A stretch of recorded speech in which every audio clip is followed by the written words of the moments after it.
सप्रेम नमस्कार. विनंती विशेष मित्रांनो, द पोस्टमनमध्ये तुमचं पुन्हा एकदा स्वागत आहे. मी तुमचा पोस्टमन सर्वेश. आज घेऊन आलो आहे आरोग्याचं पत्र.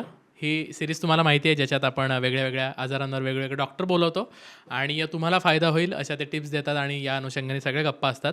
अन्न, वस्त्र, निवारा या 3 जशा आपल्या मूलभूत गरजा आहेत, तसे ना काही आपल्या आयुष्याचे अविभाज्य घटक झालेत आजकाल. त्यातला सगळ्यात महत्त्वाचा, ज्याने मी पण त्रस्त आहे, तुम्ही पण त्रस्त आहातच, ते म्हणजे ॲसिडिटी, पित्त. इतकं कॉमन झालं आहे ना आजकाल, की एखाद्या माणसाला आपण हे विचारणंच चुकीचं आहे, की तुला ॲसिडिटी आहे की नाही. बाय डिफॉल्ट सगळ्यांना असतेच, फक्त प्रमाण कमी जास्त असतं. तर ॲसिडिटीच्याच अनुषंगाने सगळ्या गप्पा मारण्यासाठी आज आपल्यासोबत आहेत डॉक्टर मानसी मेहेंदळे. मानसी डॉक्टर, तुमचं खूप खूप स्वागत आहे. काय म्हणू, नमस्कार. डॉक्टर म्हणू की कंटेंट क्रिएटर म्हणू? कारण दर 4 रील गेले की आजकाल तुम्ही दिसताय आम्हाला. अरे, काय माहिती आहे का, आपण छोट्या छोट्या गोष्टींनी छोटे छोटे प्रयत्न करत पुढे जातो आणि एखाद्या वेळी एखादी गोष्ट आपल्या हृदयापर्यंत पोहोचली ना, हां.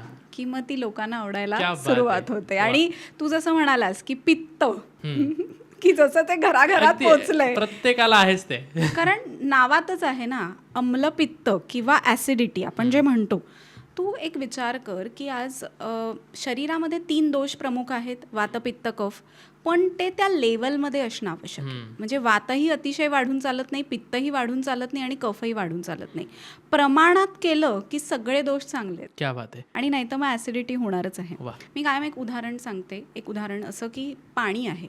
आज आपण बघतो समुद्रामध्ये वेगवेगळी केमिकल्स ॲड केली गेली. म्हणजे आपण म्हणतो ना, पोल्युशन झाल्यावरती मासे जिवंत राहतात ना, ते पण एक प्रकारचं ॲसिडिक एन्व्हायरमेंटच झालं ना, बरोबर. की तेही जगू शकत नाहीत. आज आपण म्हणतो की गायीने प्लॅस्टिक खाल्लं तर तिला त्रास होतो. तर हे जे ॲसिड आपल्या शरीरात तयार होतं, हे आपल्या शरीरामध्ये विषासारखं काम करतं. ओके. बघ, चांगलं ॲसिड आहे, ते पचनाला मदत करतं. म्हणजे ते अतिशय गुणकारी आहे, बरोबर. की ते आपल्याला मदत करतं पचनासाठी. पण मग जर हे वाईट पित्त वाढतंय, मग ते वाढून द्यायचं, आपल्या शरीराला असाच त्रास होऊन द्यायचा, न विचारता अँटासिड्स घ्यायची आणि मग त्याचे दुष्परिणाम. ह्या सगळ्याचा अभ्यास येतो या अम्लपित्तामध्ये.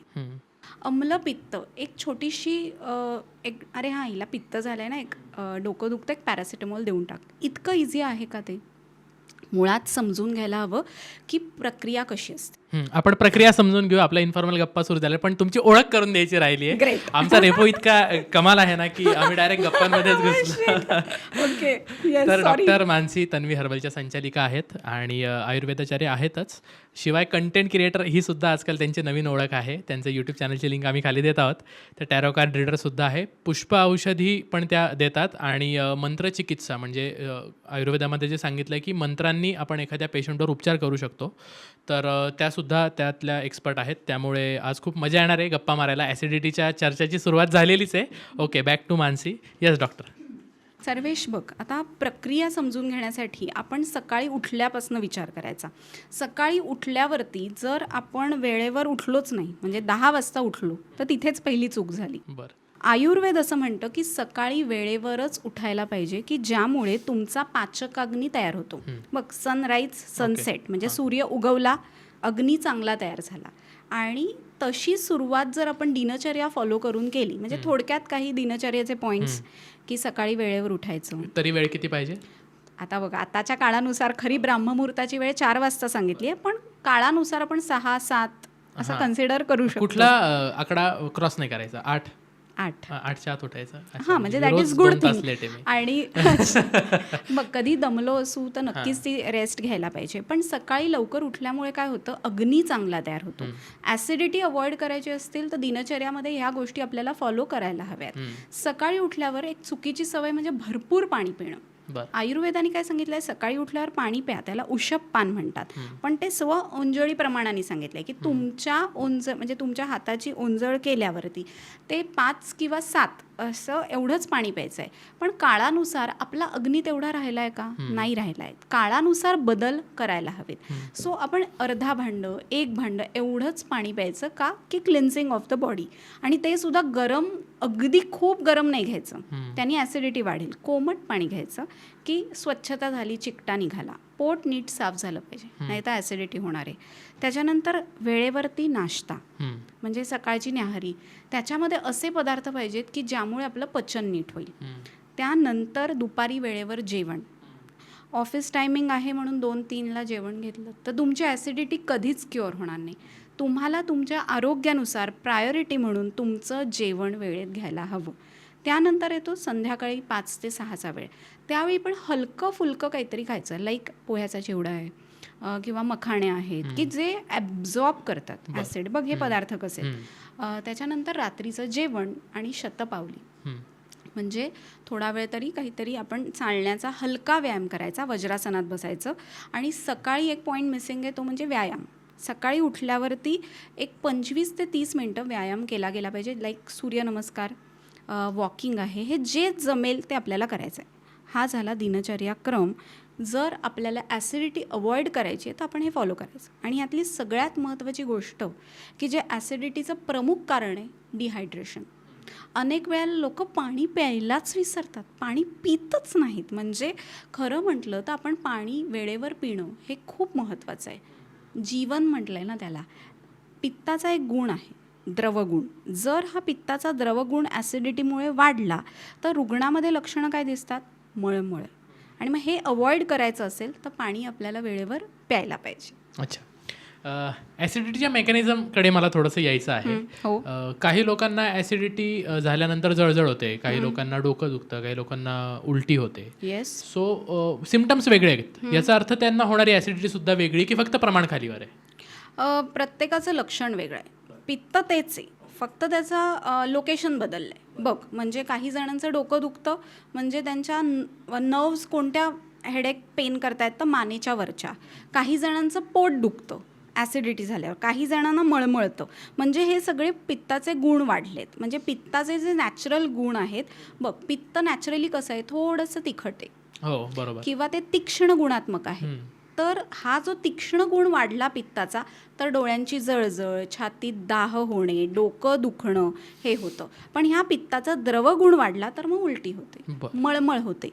लाईक आपलं यकृत आहे ना, म्हणजे लिव्हर, हे सगळ्यात महत्त्वाची गोष्ट आहे की जे पित्त प्रोड्यूस करतं.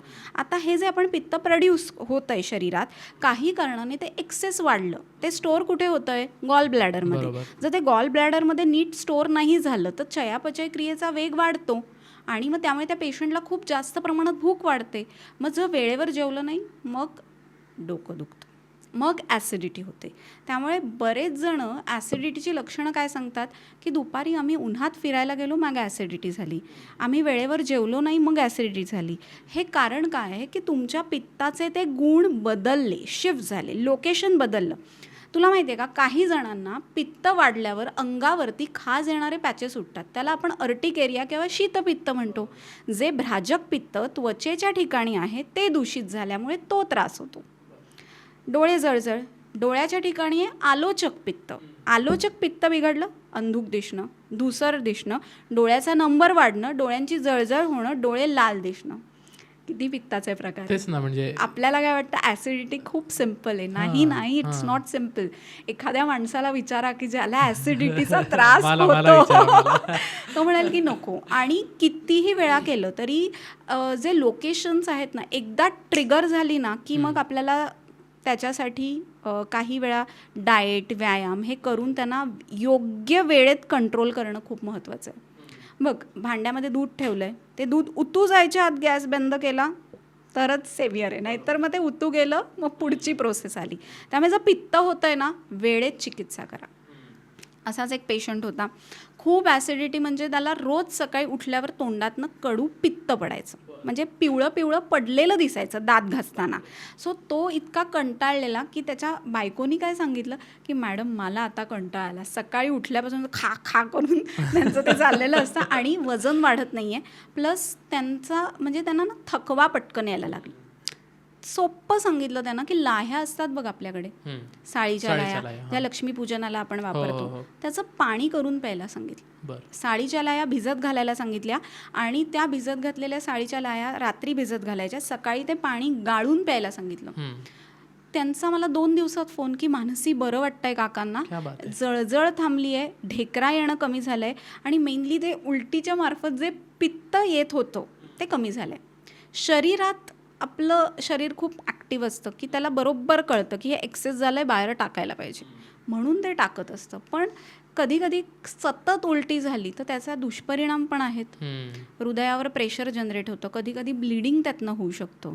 मग हे सगळे त्रास टाळण्यासाठी काय महत्त्वाचं आहे? आपल्या जिभेवर नियंत्रण. बघ, मेथी असा पदार्थ आहे की म्हणजे वातनाशक आहे. अंगदुखी आहे, कंबरदुखी आहे तर आपण मुद्दाम सांगतो की मेथीचे लाडू खा, किंवा बाळंतिणीला पण मुद्दाम सांगतो. पण पित्त प्रकृतीचा एखादा व्यक्ती आहे, त्यांनी जर मेथीचा एक दाणा जरी खाल्ला तरी थ्रॉबिंग पेन, म्हणजे हातोडीने डोक्यावर घणाचे घाव घातल्यासारख्या वेदना होतात आणि भयंकर उलटीच्या स्वरूपात ते वाढलेलं पित्त निघून जातं.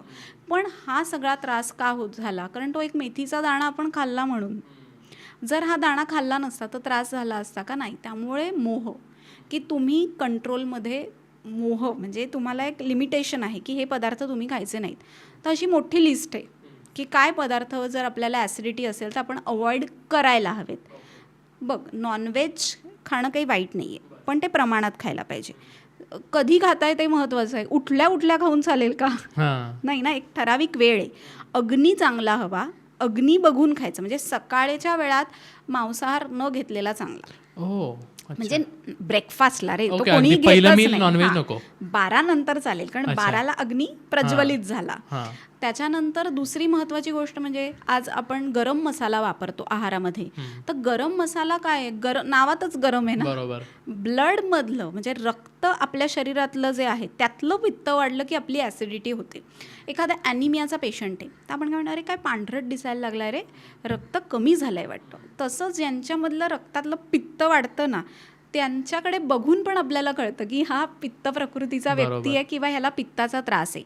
तर त्यांच्यामध्ये हेअर ग्रेइंग पटकन दिसून येतं, म्हणजे केस पटकन पांढरे होतात. त्याच्याचबरोबर त्यांना राग खूप पटकन येतो, म्हणजे चिडतात पटकन, किंवा ते स्ट्रेसमध्ये असतात. काही रिॲक्शन असेल ना की म्हणजे एकदम एक्सायटेड, हायपर असतात, म्हणजे शांतपणे ते काही करू शकत नाही. पर्सनल वर्णन होते असं वाटायला लागलं. आणि कोणत्याही गोष्टीमध्ये त्यांना संयम नसतो, घाई असते, म्हणजे हे वाताचं लक्षण असलं तरी. मग त्यासाठी जर पित्त कमी करायचं आहे तर आपल्याला संयम ठेवणं महत्त्वाचं आहे. मग अशावेळी आपण रुग्णांना स्पेसिफिकली काही गोष्टी सांगतो की तुम्ही आहारामध्ये या गोष्टी वर्ज्य करा. तर मेथी, शेंगदाणे, शेंगदाण्याचं तेल, गरम मसाले, पंजाबी भाज्या असतात बघ, त्याच्यामध्ये आपण दही तापवून घेतो, म्हणजे ग्रेव्ही तयार करताना दही फेटून घालायला लागतं. तर आयुर्वेदानुसार दही हे कधीही गरम करू नये, हे विरुद्ध अन्न होतं. पंजाबी भाज्या खाल्ल्यावर त्या बघ आपल्याला थोडंसं असं घशाशी येत राहतं. तो ॲसिड रिफ्लक्स असतो.